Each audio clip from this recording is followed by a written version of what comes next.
ನಮೋ ಭಗವತೆ ತಸ್ಮೈ ವ್ಯಾಸಾಯಾಮಿತ ತೇಜಸೆ ಯಸ್ಯ ಪ್ರಸಾದಾದ್ ವಕ್ಷ್ಯಾಮಿ ನಾರಾಯಣ ಕಥಾಮಿಮಾಂ. ವಿಷ್ಣುಪತ್ನಿ ಮಹಾಮಾಯೆ ಮಹಾಪುರುಷಲಕ್ಷಣೆ ಪ್ರಿಯೇ ಥಾಮೇ ಮಹಾಭಾಗೆ ಲೋಕಮಾತರ್ ನಮೋಸ್ತುತೆ. ಪ್ರಥಮೋ ಹನುಮಾನ್ ನಾಮ ದ್ವಿತೀಯೋ ಭೀಮ ಏವ ಚ ಪೂರ್ಣಪ್ರಜ್ಞಸ್ತೃತೀಯಸ್ತು ಭಗವತ್ಕಾರ್ಯಸಾಧಕಃ.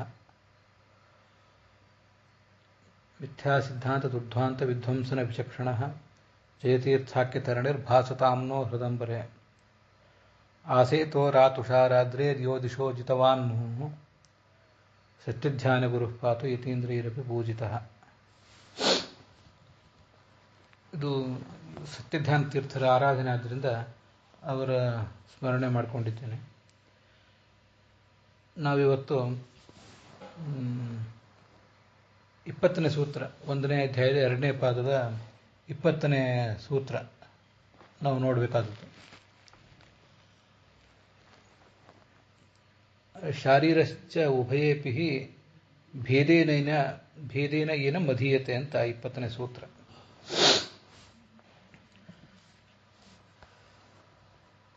ಉಭಯೇಪಿ ಅಂತಿದೆ, ಅದಕ್ಕೆ ಭಾಷೆ ಹೀಗಿದೆ.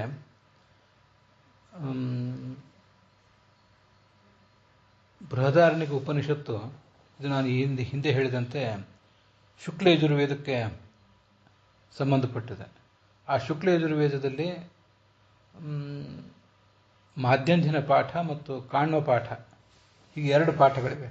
ಶುಕ್ಲ ಯಜುರ್ವೇದದಲ್ಲಿ 2 ಶಾಖೆಗಳು, ಹೀಗೆ 2 ಶಾಖೆಗಳಿವೆ.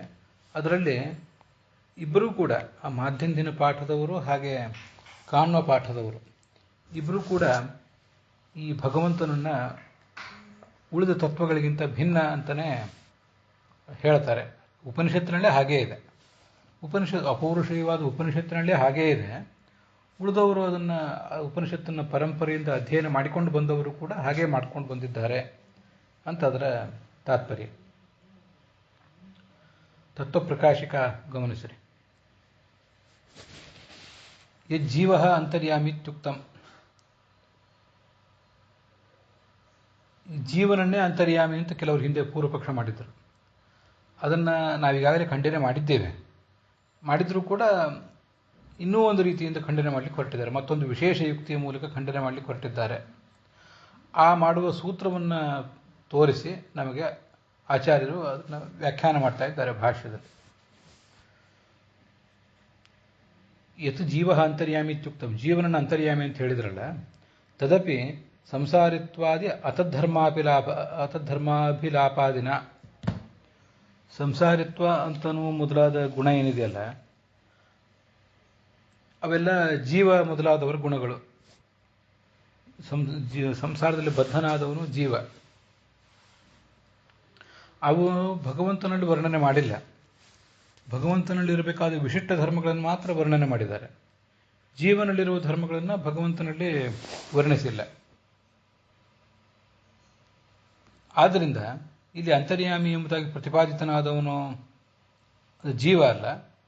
ಜೀವ ಆಗಿದ್ದರೆ ಸಂಸಾರಿತ್ವ ಮೊದಲಾದ ಧರ್ಮಗಳಲ್ಲಿ ವರ್ಣನೆ ಮಾಡಬೇಕಿತ್ತು, ಆದರೆ ಅದು ಮಾಡಿಲ್ಲ. ಆದ್ದರಿಂದ ಜೀವ ಅಂತರ್ಯಾಮಿ ಅಲ್ಲ, ಭಗವಂತನೇ ಅಂತರ್ಯಾಮಿ ಅಂತ ಒಂದು ಬಾರಿ ನಿರಾಕರಣೆ ಆಗಿ ಹೋಗಿದೆ. ಆದರೂ ಇದೊಂದು ವಿಶೇಷ ಯುಕ್ತಿ ಈಗ ನಾವು ಮುಂದೆ ಹೇಳ್ತಿರುವಂಥದ್ದು. ಶಾರೀರಶ್ಚ ಅಂತ, ಅಲ್ಲಿ ಶಾರೀರಶ್ಚ ಅಂತೇನಿದೆಯಲ್ಲ, ಚ ಶಬ್ದಾತ್ ನಞಃ ಸಮಾಕರ್ಷ. ಚ ಅಂತ ಶಬ್ದ ಇದೆ. ಶಾರೀರಶ್ಚ, ಶರೀರದಲ್ಲಿರುವ ಜೀವನೂ ಕೂಡ ಅಲ್ಲ ಅಂತ ಅನ್ನೋದನ್ನ ಇಟ್ಕೋಬೇಕು. ಹಿಂದೆ ಅದು ಬಂದಿದೆ, ಯಾವ ಪ್ರಕೃತಿಯೂ ಅಂತರ್ಯಾಮಿ ಅಲ್ಲ, ಇನ್ಯಾವುದೂ ಅಂತರ್ಯಾಮಿ ಅಲ್ಲ, ಭಗವಂತನೇ ಅಂತರ್ಯಾಮಿ. ಈ ಶರೀರವುಳ್ಳ ಜೀವನಾದರೂ ಕೂಡ ಅಂತರ್ಯಾಮಿ ಅಲ್ಲ ಅಂತ, ಹೀಗೆ ಅಂತರ್ಯಾಮಿ ಅಂತ ಅನ್ನೋದನ್ನು ತಿಳ್ಕೊಳ್ಬೇಕು ನಾವೇ. ಹೀಗೆ ಚಕಾರ ಇರುವುದರಿಂದ, ಸೂತ್ರದಲ್ಲಿ ಚಕಾರ ಇರುವುದರಿಂದ ನಞಃ ಸಮಾಕರ್ಷ. ನಞ್ ಅಂದರೆ ನಿಷೇಧವನ್ನು ಹೇಳುವಂಥ ನಞ್, ಅದು ಸೂತ್ರದಲ್ಲಿಲ್ಲ. ಆದರೆ ಅದನ್ನು ನಾವು ಹಿಂದಿನ ಸೂತ್ರಗಳಿಂದ ತಗೊಳ್ಬೇಕಾಗ್ತದೆ ಅಷ್ಟೇ. ನಚ ಸ್ಮಾರ್ಥಂ ಅನ್ನೋ ಸೂತ್ರದಲ್ಲಿ ನ ಅಂಚೆ ಬಂದಿದೆ, ಅದನ್ನು ತಗೊಳ್ಬೇಕು. ಅದನ್ನು ಜಯತೀರ್ಥರು ವಿವರಿಸ್ತಾರೆ. ಆತ್ಮನೋಂತರ ಇತಿ ಮಾಧ್ಯಂಧಿನಾ. ಮಾಧ್ಯಂಧಿನ ಪಾಠದವರು, ಶುಕ್ಲ ಯಜುರ್ವೇದದಲ್ಲಿ ಮಾಧ್ಯಂಧಿನ ಶಾಖೆಯವರು ಆತ್ಮನೋಂತರ ಅಂತ ಪಠನ ಮಾಡ್ತಾರೆ. ಈ ಭಗವಂತ ಆತ್ಮನಿಗಿಂತ ಭಿನ್ನನಾಗಿದ್ದಾನೆ. ಮತ್ತೆ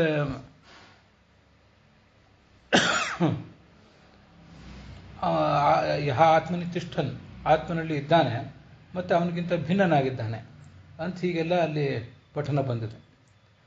ಆದ್ದರಿಂದ ಈ ಥರ ಪಠನ ಇರೋದರಿಂದ ಅಂತ ಹೀಗೆ ಮಾಧ್ಯಂದಿನ ಶಾಖೆಯವರು ಪಠನ ಮಾಡ್ತಾರೆ. ಇತಿ ಮಾಧ್ಯಂದಿನ ವಿಜ್ಞಾನಾದಂತರ ಐತಿ ಕಾಣ್ವಾಶ್ಚ.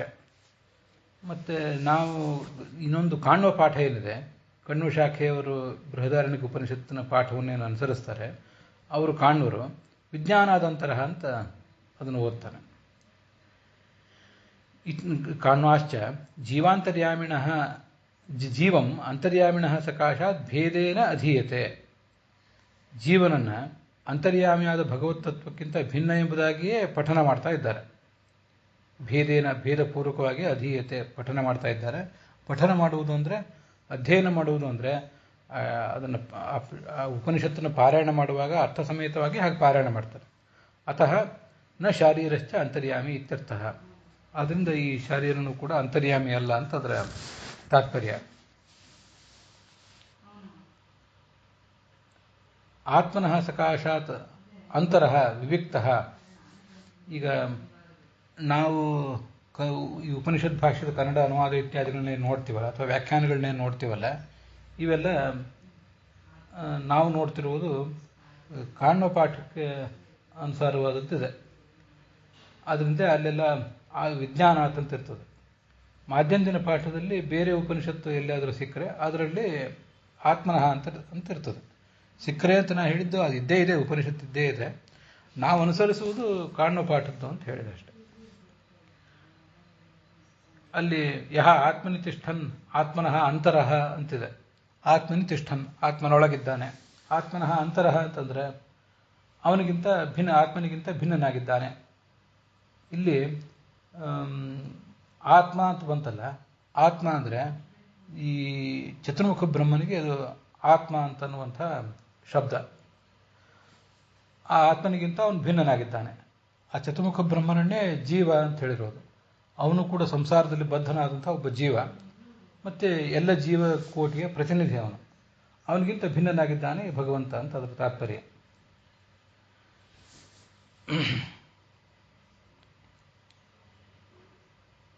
ವಿಜ್ಞಾನ ಪದೇನ ಶಾರೀರ ಕುತಃ ಇತಿ ಚೇತ್. ಹೌದು, ಅಲ್ಲಿ ವಿಜ್ಞಾನ ಅಂತ ಶಬ್ದ ಇದೆಯಲ್ಲ, ಆ ವಿಜ್ಞಾನ ಎಂಬ ಶಬ್ದದಿಂದ ಶಾರೀರ ಅಂತ ಹೇಗೆ ಅರ್ಥ ಮಾಡಬೇಕು ಅಂತ ಒಂದು ಜಿಜ್ಞಾಸೆ ನಾವು ಬರ್ತದೆ. ಕುತಃ ಇತಿ ಚೇತ್ ಉದಾಹೃತ ಶ್ರುತಿ ಸಮಾಖ್ಯಾನಾದೇವ. ವಿಜ್ಞಾನ ಎಂಬ ಪದಕ್ಕೆ ಹಿಂದೆ ಅನೇಕ ಮಾತುಗಳನ್ನು ನಾವು ಹೇಳಿದ್ದೀವಿ. ಶ್ರುತಿಗಳಿವೆ, ಹಾಗೆ ಬೇರೆ ಬೇರೆ ಪ್ರಮಾಣಗಳಿವೆ. ಆದ್ದರಿಂದ ಅವುಗಳ ಬೆಂಬಲ ಇರೋದರಿಂದ ನಾವು ಅದನ್ನು ಹೀಗೆ ಅರ್ಥ ಮಾಡ್ತೇವೆ. ವಿಜ್ಞಾನ ಎಂಬ ಪದದಿಂದ ಶರೀರದಲ್ಲಿರುವ ಜೀವ ಅಂತ ಹೀಗೆ ಅರ್ಥ ಮಾಡ್ತೇವೆ. ಚತುರ್ಮುಖ ಬ್ರಹ್ಮನಿಗೆ ಎರಡು ರೂಪ, ಒಂದು ಕಾಲಾಭಿಮಾನಿ ರೂಪ, ಇನ್ನೊಂದು ಜೀವಾಭಿಮಾನಿ ರೂಪ ಅಂತ ಭಾಗವತ ತಾತ್ಪರ್ಯದಲ್ಲೇ ವರ್ಣನೆ ಮಾಡ್ತಾರೆ. ಆದ್ದರಿಂದ ಆತ್ಮ ಅಂತ ಶಬ್ದದಿಂದ ಅವನನ್ನು ಹೇಳ್ತಾರೆ. ಎಲ್ಲ ಜೀವಗಳಿಗೂ ಅವನು ಅಭಿಮಾನಿ ಆದ್ದರಿಂದ ಅಂತ, ಅದರಿಂದ ಅವನು ಜೀವೋತ್ತಮ ಅಂತ ಹೇಳೋದು. ಮತ್ತು ಅಲ್ಲೇ ಭಾಗವತ ತಾತ್ಪರ್ಯದಲ್ಲಿ ಮತ್ತೊಂದು ಶ್ಲೋಕ ಇದೆ. ಜೀವಾಭಿಮಾನಿನ ಕಾಲಾಭಿಮಾನಿ ರೂಪ ಒಂದು, ಜೀವಾಭಿಮಾನಿ ರೂಪ ಒಂದು, ಇನ್ನೊಂದು ಕಾಲ ಜೀವ ಗುಣಾದೀನಾಂ ಅಭಿಮಾನಿ ಚತುರ್ಮುಖ ಅಂತ ಇನ್ನೊಂದು ಭಾಗವತ ತಾತ್ಪರ್ಯದಲ್ಲಿ ಬಂದಿರುವಂಥ ಮಾತು. ಅವನು ಕಾಲಕ್ಕೆ ಅಭಿಮಾನಿ, ಹಾಗೇನೆ ಜೀವರ ಗುಣಗಳಿಗೂ ಅಭಿಮಾನಿ ಅಂತ. ಐತರೇಯ ಉಪನಿಷತ್ತಿನ ಭಾಷ್ಯದಲ್ಲಿ ಮತ್ತೊಂದು ಕಡೆ ವಿಷ್ಣೋರ್ ವಿಷಯ ಧರ್ಮೇಶು ಜ್ಞಾನಾದಿಷು ಚತುರ್ಮುಖ ಶ್ರದ್ಧಾಂ ದಧಾತಿ ಭೂತಾನಾಂ ಅಂತ ಬಂದಿದೆ. ಯಾವ್ಯಾವ ದೇವತೆಗಳು ನಮ್ಮ ಸಾಧನೆಯಲ್ಲಿ ನಮ್ಗೆ ಏನೇನು ಸಹಕಾರ ಕೊಡ್ತಾರೆ ಅಂತ ವರ್ಣನೆ ಮಾಡುವಂಥ ಪ್ರಸಂಗ. ಭಗವಂತನ ಕುರಿತಾದ ಜ್ಞಾನ ಸಂಪಾದನೆ, ವೈರಾಗ್ಯ ಸಂಪಾದನೆ ಇತ್ಯಾದಿಗಳಲ್ಲಿ ನಮಗೆ ಶ್ರದ್ಧಾ ಕೊಡುವವನು ಚತುರ್ಮುಖ ಬ್ರಹ್ಮ ಅಂತ ಬಂದಿದೆ. ಅದನ್ನು ಐತರೇಯ ಉಪನಿಷತ್ ಭಾಷ್ಯದಲ್ಲಿ ಬಂದದ್ದನ್ನು ಭಾಗವತ ತಾತ್ಪರ್ಯದಲ್ಲಿ ಬಂದಿದ್ದ ಜೊತೆ ಹೊಂದಿಸಿಕೊಂಡ್ರೆ ಅವನು ಜೀವಗುಣಾಧೀನ, ಜೀವನ ಗುಣಗಳಿಗೂ ಅವನೇ ಅಭಿಮಾನಿ. ಆದ್ದರಿಂದ ಆ ಉಪನಿಷತ್ತಿನ ಯಹ ಆತ್ಮನಿ ತಿಷ್ಠನ್ ಅಂತಂದರೆ ಅವನು ಸ್ವಯಂ ಅವನು ಒಬ್ಬ ಆತ್ಮ, ಚತುರ್ಮುಖ ಬ್ರಹ್ಮ, ಮತ್ತು ಎಲ್ಲ ಜೀವಗಣದ ನಿಯಾಮಕ, ಅಭಿಮಾನಿ, ಜೀವೋತ್ತಮ. ಇನ್ನೊಂದು ವಿಜ್ಞಾನೇ ತಿಷ್ಠನ್ ಅಂತಿದೆ. ಅವನು ವಿಜ್ಞಾನ ತತ್ವದ ಅಭಿಮಾನಿ. ಅನ್ನಮಯ, ಪ್ರಾಣಮಯ, ಮನೋಮಯ, ವಿಜ್ಞಾನಮಯ, ಆನಂದಮಯ ಅಂತಿದೆಯಲ್ಲ, ಆ ವಿಜ್ಞಾನಮಯ ಕೋಶದ ಅಭಿಮಾನಿಯೂ ಹೌದು. ಮತ್ತು ಜ್ಞಾನದ ಸಂಪಾದನೆಗೆ ನಮಗೆ ಬೇಕಾದಂಥ ಶ್ರದ್ಧಾ ಕೊಡುವವನು ಅವನು ಹೌದು. ಆದ್ದರಿಂದ ಈ ಥರ ಬೇರೆ ಬೇರೆ ಶಬ್ದದಿಂದ ಹೇಳಿರ್ತಾರೆ. ನೇರವಾಗಿ ಚತುರ್ಮುಖ ಬ್ರಹ್ಮ ಇತ್ಯಾದಿ ಶಬ್ದಗಳಿಂದ ಹೇಳಿರೋದಿಲ್ಲ.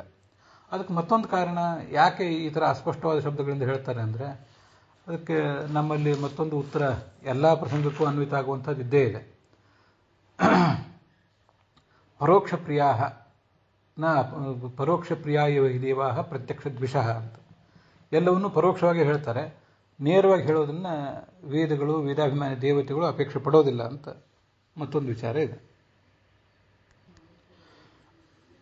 ವಿಜ್ಞಾನಪದೇನ ಶಾರೀರ ಕುತ ಇತಿ ಚೇತ್ ಅಂತ ವಾಕ್ಯ ಇದೆಯಲ್ಲ, ವಿಜ್ಞಾನ ಎಂಬ ಶಬ್ದಕ್ಕೆ ಜೀವ ಅಂತ ಅರ್ಥ ಹೇಗೆ ಮಾಡಿದ್ರಿ ಅಂದರೆ, ಒಂದು ಶಾಖೆಯಲ್ಲಿ ವಿಜ್ಞಾನ ಅಂತ ಶಬ್ದ ಇದೆ, ಇನ್ನೊಂದು ಶಾಖೆಯಲ್ಲಿ ಆತ್ಮನಿ ಅಂತ ಶಬ್ದ ಇದೆಯಲ್ಲ, ಅದು ಇನ್ನೊಂದು ಶ್ರುತಿ. ಅದು ಉದಾಹೃತ ಶ್ರುತಿ ಸಮಾಖ್ಯಾನಾದೇವ. ಈ ಯಹ ವಿಜ್ಞಾನಿ ತಿಷ್ಠನ್ ವಿಜ್ಞಾನಾನಂತರ ಅನ್ನುವ ಮಾತಿಗೆ ಯಹ ಆತ್ಮನಿ ತಿಷ್ಠನ್ ಅನ್ನುವ ಮಾತು ಸಮಾಖ್ಯಾ ಶ್ರುತಿ ಆಗ್ತದೆ. ಅಲ್ಲಿ ವಿಜ್ಞಾನ ಎಂಬ ಪದದಿಂದ, ವಿಜ್ಞಾನ ಎಂಬ ಪದವನ್ನು ಆತ್ಮ ಎಂಬ ಪದದಿಂದ ವ್ಯಾಖ್ಯಾನ ಮಾಡಿದ್ದಾರೆ. ಬೃಹದಾರಣ್ಯಕ ಉಪನಿಷತ್ತು ಮೊದಲಾದ ಭಾಷ್ಯ, ಟೀಕಾ ಟಿಪ್ಪಣಿಗಳೆಲ್ಲ ಹಾಗೆ ವ್ಯಾಖ್ಯಾನ ಮಾಡಿದ್ದಾರೆ. ಆದ್ದರಿಂದ ಇಲ್ಲಿಯೂ ಕೂಡ ಆತ್ಮ ಅಂತಂದರೆ ಜೀವ, ಇಲ್ಲಿಯೂ ಕೂಡ ವಿಜ್ಞಾನ ಅಂದರೆ ಜೀವ ಅಂತ ಅರ್ಥ ಮಾಡ್ತೀವಿ. ಒಂದೇ ಪ್ರಸಂಗದಲ್ಲಿ ಒಬ್ಬರು ವಿಜ್ಞಾನ ಅಂತ ಹೇಳ್ತಾರೆ, ಮತ್ತೊಬ್ಬರು ಆತ್ಮ ಅಂತ ಹೇಳ್ತಾರೆ. ಅಲ್ಲಿ ಆತ್ಮ ಎಂಬ ಶಬ್ದಕ್ಕೆ ನಾವು ವ್ಯಾಖ್ಯಾನ ಮಾಡಿರೋದ್ರಿಂದ ಆ ಆತ್ಮ ಎಂಬ ಶಬ್ದದಿಂದ ಯಾರನ್ನು ತಗೊಂಡಿದ್ದೀವೋ, ಇಲ್ಲೂ ವಿಜ್ಞಾನ ಎಂಬ ಶಬ್ದದಿಂದ ಅವರನ್ನೇ ತಗೊಳ್ಬೇಕು ಅಂತ ಅದರ ತಾತ್ಪರ್ಯ. ನನು ವಿಷ್ಣು ಅಸಂಭಾವ್ಯಮಾನ ಪೃಥಿವ್ಯಾದಿ ಶರೀರತ್ವಸ್ಯ ಪ್ರಧಾನಾದಿ ಧರ್ಮಸ್ಯ ಅತ್ರ ಉಕ್ತೆ ಕಥಂ ವಿಷ್ಣು ಅಂತರ್ಯಾಮಿತ್ವಂ. ಈಗ ಅಲ್ಲಿ ಮತ್ತೊಂದು ಪ್ರಶ್ನೆ.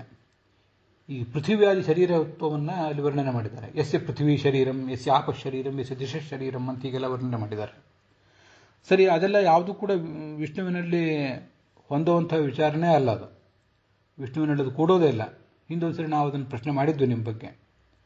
ಅಂತಹ ಧರ್ಮಗಳು, ಪೃಥ್ವಿಯಾದಿ ಶರೀರತ್ವ ಮೊದಲಾದ ಧರ್ಮಗಳಿದೆಯಲ್ಲ, ಅದು ಪ್ರಧಾನದ ಧರ್ಮ. ಅದು ಪ್ರಧಾನ ಅಂದರೆ ಪ್ರಕೃತಿ, ಮತ್ತು ಅದು ಜಡ ಪ್ರಕೃತಿ, ಜಡ ಪ್ರಕೃತಿ ಅಭಿಮಾನಿಯಾದ ಚೇತನ ಪ್ರಕೃತಿ ಇತ್ಯಾದಿಗಳ ಧರ್ಮ. ಅದು ಅದನ್ನು ಇಲ್ಲಿ ಉಪನಿಷತ್ನಲ್ಲಿ ಹೇಳಿರೋದ್ರಿಂದ ವಿಷ್ಣುವಿನ ಅಂತರ್ಯಾಮಿ ಅಂತ ಹೇಗೆ ಹೇಳ್ತೀರಿ? ಕಥಂಚ ಪ್ರಧಾನಾದಿ ಧರ್ಮ ಅನಭಿಲಾಪ. ಮತ್ತು ಇನ್ನೊಂದು ಪ್ರಶ್ನೆ, ಆ ಪ್ರಧಾನದ ಧರ್ಮಗಳನ್ನು ಹೇಳಿಲ್ಲ ಅಂತ ಬೇರೆ ಹೇಳ್ತಿದ್ದೀರಲ್ಲ. ಈಗ ಅತದ್ಧರ್ಮಾಭಿಲಾಪಾತ್ ಅಂತನ್ನುವಲ್ಲಿ ಆ ಧರ್ಮಗಳನ್ನು ಹೇಳಿಲ್ಲ ಅಂತ ಬೇರೆ ಹೇಳ್ತಾ ಇದ್ದೇನೆ. ಹೇಳಿಲ್ಲ ಅಂತ ಯಾಕೆ? ಪೃಥ್ವಿ ಶರೀರತ್ವ ಅನ್ನೋದು ಅದರದ್ದೇ ಧರ್ಮ ಅಲ್ಲ, ಪ್ರಕೃತಿಗೆ ಸಂಬಂಧಪಟ್ಟ ಧರ್ಮ. ಅದು ಪ್ರಕೃತಿ ಮೊದಲಾದವುಗಳಿಗೆ ಸಂಬಂಧಪಟ್ಟ ಧರ್ಮ. ಆದ್ದರಿಂದ ಆ ಧರ್ಮಗಳನ್ನು ಹೇಳಲಿಲ್ಲ ಅಂತ ನೀವು ಅನ್ನೋದು ಹೇಗೆ? ಹೇಳಿದ್ದಾರಲ್ಲ ಅಂತ ಇನ್ನೊಂದು ಪ್ರಶ್ನೆ ಬಂದರೆ, ಅದಕ್ಕೆ ಆಚಾರ್ಯರು ಈ ಹಿಂಸಾ ಹೇತು ಶರೀರ ಇದೊಂದು ಶೀರ್ಯತೆ ನಿತ್ಯಮೇವ ಅಸ್ಮಾತ್ ವಿಷ್ಣೋಸ್ತು ಜಗದೀದೃಶಂ ರಮತೆ ಚ ಪರೋಕ್ಷ್ಯಸ್ಮಿನ್ ಶರೀರಂ ತಸ್ಯ ತಜ್ಜಗತ್ ಅಂತ ಹೀಗೊಂದು ಪ್ರಾಯ ಪುರಾಣದ ಮಾತು, ಅದನ್ನು ಉದ್ಧರಿಸಿದ್ದಾರೆ. ಅದಕ್ಕೇನರ್ಥ? ಈ ಶೀರ್ಯತೆ ನಿತ್ಯಮೇವ ಅಸ್ಮಾತ್, ಈ ಜಗತ್ತೇನಿದೆಯಲ್ಲ, ಈ ಜಗತ್ತು ವಿಷ್ಣುವಿನ ಅಧೀನದಲ್ಲಿದೆ. ಯಾವತ್ತೂ ಕೂಡ ವಿಷ್ಣುವಿನ ಅಧೀನದಲ್ಲಿದೆ. ವಿಷ್ಣುವಿನ ಅಧೀನದಲ್ಲಿದ್ದು ಆ ವಿಷ್ಣುವಿನಿಂದ ನಾಶಕ್ಕೊಳಗಾಗಿದೆ. ವಿಷ್ಣುವಸ್ತು ಈದೃಶಂ ಜಗತ್ತು, ಇಂಥ ಈ ಜಗತ್ತು ನಿತ್ಯಂ ಯಾವಾಗಲೂ ಕೂಡ ಶೀರ್ಯತೆ, ವಿಷ್ಣೋ ಶೀರ್ಯತೆ. ಅಲ್ಲಿ ವಿಷ್ಣೋ ಶೀರ್ಯತೆ ಅಂತಿದೆಯಲ್ಲ, ವಿಷ್ಣು ಅಂತ ಷಷ್ಠಿ ವಿಭಕ್ತಿ ಯಾಕೆ ಹಾಕಿದ್ದಾರೆ ಅಂದರೆ, ನಂದೊಂದು ವ್ಯಾಖ್ಯಾನ, ವಿಷ್ಣುವಿನ ಅಧೀನವಾದ ಜಗತ್ತು, ವಿಷ್ಣೋ ಶೀರ್ಯತೆ, ಅವನ ಕಾರಣದಿಂದಾಗಿ ಇದು ನಾಶ ಹೊಂದುತ್ತದೆ. ವಿಷ್ಣುವಿನಿಂದ ನಾಶಿಸಲ್ಪಡುತ್ತದೆ ಅಂತ ತೃತೀಯ ವಿಭಕ್ತಿ ಮಾತ್ರ ಹೇಳಿದರೆ, ವಿಷ್ಣುವಿನಿಂದ ಇದು ಸಂಹರಿಸಲ್ಪಡುತ್ತದೆ, ಪ್ರಳಯದ ಕಡೆ ತಗೊಂಡು ಹೋಗಲ್ಪಡುತ್ತದೆ ಅಂತ ಅಷ್ಟು ಮಾತ್ರ ಅರ್ಥ ಆಗ್ತಿತ್ತು. ವಿಷ್ಣೋ ಅಂತ ಹೇಳುವ ಮೂಲಕ ಅವನ ಅಧೀನವಾದ ಜಗತ್ತಿದು ಅಧೀನವಾಗಿದೆ ಮತ್ತು ಅವನಿಂದಲೇ ಇದು ನಾಶಪಡಿಸಲ್ಪಡುತ್ತದೆ ಅಂತ ಇದೊಂದರ್ಥ. ಆದ್ದರಿಂದ ಶರೀರ ಅನ್ನುವಲ್ಲಿ ನಾವು ಈ ಹಿಂದೆ ಒಂದು ಸರಿ ಚರ್ಚೆ ಮಾಡಿದ್ವಿ ಅದನ್ನು. ಇವತ್ತಿನ ವ್ಯಾಕರಣದಲ್ಲಿ ಈರ ಅಂತ ಒಂದು ಪ್ರತ್ಯಯ, ಹೀಗೆಲ್ಲ ವ್ಯರ್ಥವಾದ ಪ್ರತ್ಯಯಗಳನ್ನು ಹೇಳ್ತಾರೆ. ಅಂಥ ವ್ಯರ್ಥವಾದ ಪ್ರತ್ಯಯಗಳನ್ನು ಹೇಳುವುದು ಆಚಾರ್ಯರು ಯಾವ ವ್ಯಾಕರಣವನ್ನು ಅನುಸರಿಸ್ತಾರೋ, ಮಹಾವ್ಯಾಕರಣ, ಅದು ಅವ್ರಿಗೆ ಸಮ್ಮತ ಅಲ್ಲ. ಅಲ್ಲಿ ಶರೀರ ಅನ್ನುವುದು, ರ ಅನ್ನುವುದು ಎಲ್ಲವೂ ಸಫಲ ಆಗಬೇಕು. ಅದಕ್ಕೋಸ್ಕರನೇ ಶರೀ ಮತ್ತು ರ ಇದಕ್ಕೆ ಬೇರೆ ಬೇರೆ ಅರ್ಥಗಳನ್ನು ತೋರಿಸ್ತಾರೆ. ಇದು ನಾಶಪಡಿಸಲ್ಪಡುವುದರಿಂದ ಇದಕ್ಕೆ ಶರೀ ಅಂತ ಹೀಗೆ ಹೆಸರು. ಮುಂದೆ ರಮತೆ, ಭಗವಂತ ಅದರಲ್ಲಿದ್ದು ಆನಂದ ಪಡ್ತಾನೆ. ರಮತೆ ಚ ಪರೋಹ್ಯಸ್ಮಿನ್ ಶರೀರಂ ತಸ್ಯ ತಜ್ಜಗತ್. ಅವನು ಅಲ್ಲಿದ್ದು ಆನಂದ ಪಡುವುದರಿಂದ ಅವನಿಗೆ ಈ ಜಗತ್ತಿಗೆ ಶರೀರ ಅಂತ ಹೆಸರು. ಹೀಗೆ ಒಂದು ಪ್ರಧಾನವಾದಂಥ ಪ್ರಮಾಣ ಇದೆ. ಆದ್ದರಿಂದ ಪೃಥ್ವ್ಯಾದಿ ಶರೀರತ್ವ ಅಂತ ಅನ್ನೋದು ಮುಖ್ಯ ಅರ್ಥದಲ್ಲಿ ಕೂಡುವುದು ಭಗವಂತನಿಗೆ. ಅವನಿಗೆ ಹಿಂದೆ ನಾವು ನೋಡಿದ್ವಿ, ಶಿಲಾವತ್ ಪ್ರತಿಮೆ ವೇಷ ವಿಷ್ಣು ಲೋಕ ಚತುರ್ದಶಿ. ಶಿಲೆಯ, ಕಟ್ಟಿಗೆಯ, ಲೋಹದ ಪ್ರತಿಮೆಗಳನ್ನು ನಾವು ಹೇಗೆ ಮನೆಗಳಲ್ಲಿ, ಮಠಗಳಲ್ಲಿ, ದೇವಾಲಯಗಳಲ್ಲಿ ಪೂಜೆ ಮಾಡ್ತೇವೋ ಹಾಗೆ ಲೋಕ ಚತುರ್ದಶಿ ಸಮಸ್ತ ಪ್ರಪಂಚವೂ ಕೂಡ ಅವನ ಶರೀರ ಅಂತ ಹೀಗೆ ಬಂದಿದೆ. ಹೇಗೆ ಶರೀರ ಅಂದರೆ ಅವನು ಈ ಜಗತ್ತನ್ನು ಹುಟ್ಟಿಸಿ ನಾಶಪಡಿಸ್ತಾನೆ ಮತ್ತು ಅಲ್ಲಿದ್ದು ಆತ ಆನಂದ ಪಡ್ತಾನೆ. ನಮ್ಮ ಪೂಜೆಯನ್ನು ಸ್ವೀಕಾರ ಮಾಡಿ ಆನಂದ ಪಡ್ತಾನೆ ಅಂತ ನಾವು ತಿಳ್ಕೋಬಹುದು. ಭಗವಂತನ ಸನ್ನಿಧಾನ ಅಲ್ಲಿದೆ ಅಂತ ನಾವು ತಿಳ್ಕೊಂಡಿದ್ದರಿಂದ ಆ ಭಗವಂತನ ಪೂಜಾ ಆಗ್ತದೆ. ಆದ್ದರಿಂದ ಅವನು ಆನಂದ ಪಡ್ತಾನೆ ಅಂತ ನಾವು ತಿಳ್ಕೋಬಹುದು. ಹೀಗೆ ಬಂದಿರುವುದರಿಂದ ಅದು ಪರಮಾತ್ಮನ ಶರೀರ ಅಂತಲೇ ಬಂದಿದೆ. ಆದ್ದರಿಂದ ಈ ಯಾವುದೇ ರೀತಿಯಾದ ವಿರೋಧ ಇಲ್ಲ. ಇತಿ ವಚನಾತ್ ನ ಶರೀರತ್ವ ವಿರೋಧ. ಪೃಥ್ವ್ಯಾದಿ ಶರೀರತ್ವ ಅನ್ನೋದು ಭಗವಂತನಿಗಿಲ್ಲ ಅಂತ ಯಾರು ಆಕ್ಷೇಪ ಮಾಡುವಂತೆ ಇಲ್ಲ. ಮತ್ತು ಇದರ ಜೊತೆಗೆ ಗೀತಾ ತಾತ್ಪರ್ಯ 13ನೇ ಅಧ್ಯಾಯದಲ್ಲಿ ಬಂದಿರುವಂಥ ಒಂದು ಮಾತು ನನಗೆ ನೆನಪಿಗೆ ಬರ್ತದೆ.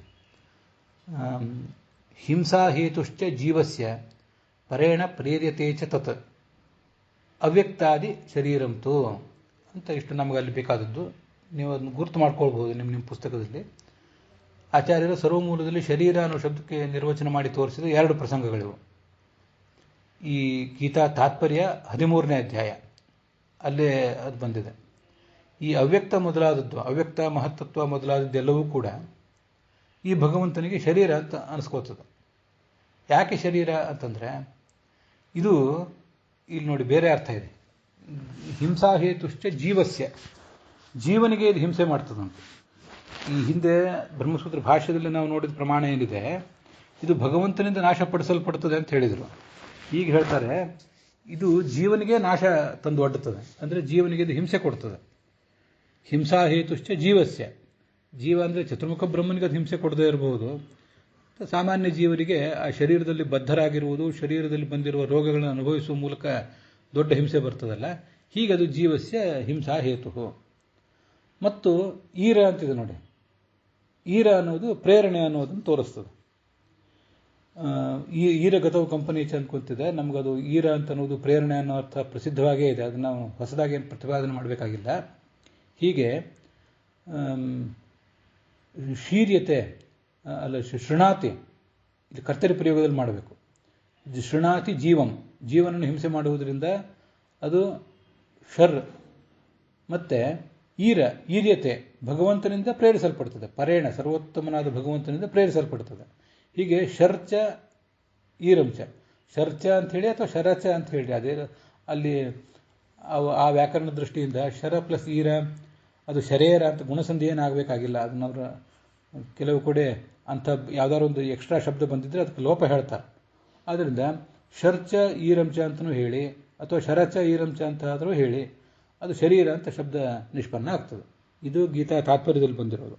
ಇಲ್ಲಿ ಕರ್ತರಿ ಪ್ರಯೋಗದಲ್ಲ, ಬ್ರಹ್ಮಸೂತ್ರ ಭಾಷ್ಯದಲ್ಲಿ ಶೀರ್ಯತೆ ವಿಷ್ಣುವಿನಿಂದ ನಾಶಪಡಿಸಲ್ಪಡ್ತದೆ. ಹೀಗಾದ್ದರಿಂದ ಶರೀ. ಮುಂದೆ ಭಗವಂತ ಅಲ್ಲಿ ಒಳಗಿದ್ದು ರಮತೆ ಸುಖ ಪಡ್ತಾನೆ, ಆದ್ದರಿಂದ ಅವನಿಗೆ ಅದು ಶರೀರ ಅಂತ ಕರೆಸ್ಕೋತದೆ. ಭಗವಂತನ ರಮಣಕ್ಕೆ ಅಧಿಷ್ಠಾನ ಆದ್ದರಿಂದ. ಹೀಗೆ ಅಲ್ಲೂ ಬಂದಿರೋದನ್ನು ನೆನಪು ಮಾಡ್ಕೊಳ್ಬಹುದು. ನಾನು ವಿಷ್ಣೋಹ ಅಂತ ಅನ್ನೋದನ್ನು ಷಷ್ಠಿ ವಿಭಕ್ತಿಯಾಗಿ ತಗೋಬೇಕು. ವಿಷ್ಣುವಿನ ಅಧೀನವಾದದ್ದು ಈ ಜಗತ್ತು, ಅವನಿಂದ ನಾಶಕ್ಕೆ ಒಳಗಾಗ್ತದೆ ಅಂತಲೂ ಅರ್ಥ ಮಾಡಬಹುದು ಷಷ್ಠಿ ವಿಭಕ್ತಿಗೆ ಅಂತ ಹೇಳಿದೆ. ಶ್ಲೋಕದಲ್ಲಿ ಅಸ್ಮಾತ್ ಅಂತ ಪಂಚಮಿ ವಿಭಕ್ತಿಯೇ ಇದೆ. ಅಸ್ಮಾತ್ ವಿಷ್ಣೋಹ ಅಂತ. ಅಸ್ಮಾತ್ ಅನ್ನೋದು ವಿಷ್ಣುವಿಗೆ ವಿಶೇಷಣ ಆದ್ದರಿಂದ ಅದನ್ನು ಪಂಚಮಿ ವಿಭಕ್ತಿಯಾಗೇ ತಗೋಬೇಕಾಗ್ತದೆ, ಷಷ್ಠಿ ವಿಭಕ್ತಿಯಾಗಿ ಹೇಳಲಿಕ್ಕೆ ಬರೋದಿಲ್ಲ. ಇನ್ನು ಬಹಳ ಕಸರತ್ತು ಮಾಡಿ ಅದಕ್ಕೆ ಯೋಗ ವಿಭಾಗ ಮಾಡಬೇಕು. ಅಷ್ಟೆಲ್ಲ ಮಾಡಿದರೆ ಆಗಬಹುದು, ಅಷ್ಟು ಮಾಡುವ ಅಗತ್ಯ ಇಲ್ಲ. ಈಗ ಅಸ್ಮಾತ್ ವಿಷ್ಣೋಹ ಅನ್ನೋದು ಪಂಚಮಿ ವಿಭಕ್ತಿ. ವಿಷ್ಣೋಹ ಅನ್ನೋದನ್ನು ಸ್ವಲ್ಪ ಬೇರ್ಪಡಿಸಿ ವಿಷ್ಣೋಹ ಅಂತ ಷಷ್ಠಿ ವಿಭಕ್ತಿ ಅಂತವಾಗಿ ಇಟ್ಕೊಂಡು ಕೆಲವು ಸರಿ ತುಂಬ ಸಾಹಸ ಮಾಡಿದರೆ ಆ ಥರ ಆಗಬಹುದು. ಆದರೆ ಅಷ್ಟೆಲ್ಲ ಮಾಡುವ ಅಗತ್ಯ ಏನಿಲ್ಲ. ಅದೇನು ನನಗೆ ಹಾಗೆ ಹೇಳಿದೆ, ಅದು ಪ್ರಮಾದದಿಂದ ಹೇಳಿದೆ. ಅದನ್ನೇ ನೀವು ಯಾರು ಕೂಡ ಸ್ವೀಕಾರ ಮಾಡಬೇಕಾಗಿಲ್ಲ. ಪಂಚಮಿ ವಿಭಕ್ತ್ಯಂತವಾಗಿ ಇಟ್ಕೊಂಡು ಅವನಿಂದಲೇ ನಾಶಪಡಿಸಲ್ಪಡ್ತದೆ ಅಂತ ಹೀಗದರ ಅರ್ಥ. ಮತ್ತು ಅಲ್ಲೂ ಪಂಚಮಿ ವಿಭಕ್ತಿ ಯಾಕೆ ಬಂದಿದೆ ಅಂದರೆ ಅವನ ಕಾರಣದಿಂದ. ಕೆಲವು ಸರಿ ಹೇತ್ವರ್ಥೆ ಪಂಚಮಿ ಬರೋದಿದೆ, ಆದ್ದರಿಂದ ಅವನ ಕಾರಣದಿಂದ ಅದು ನಾಶಪಡಿಸಲ್ಪಡ್ತದೆ ಅಂತ ಹೀಗದರ ಅರ್ಥ ಮಾಡ್ಕೋಬಹುದು. ಅಲ್ಲಿಗೆ ಇವತ್ತಿನ ಈ ಭಾಗ ಸಮಾಪ್ತ ಆಗಿದೆ.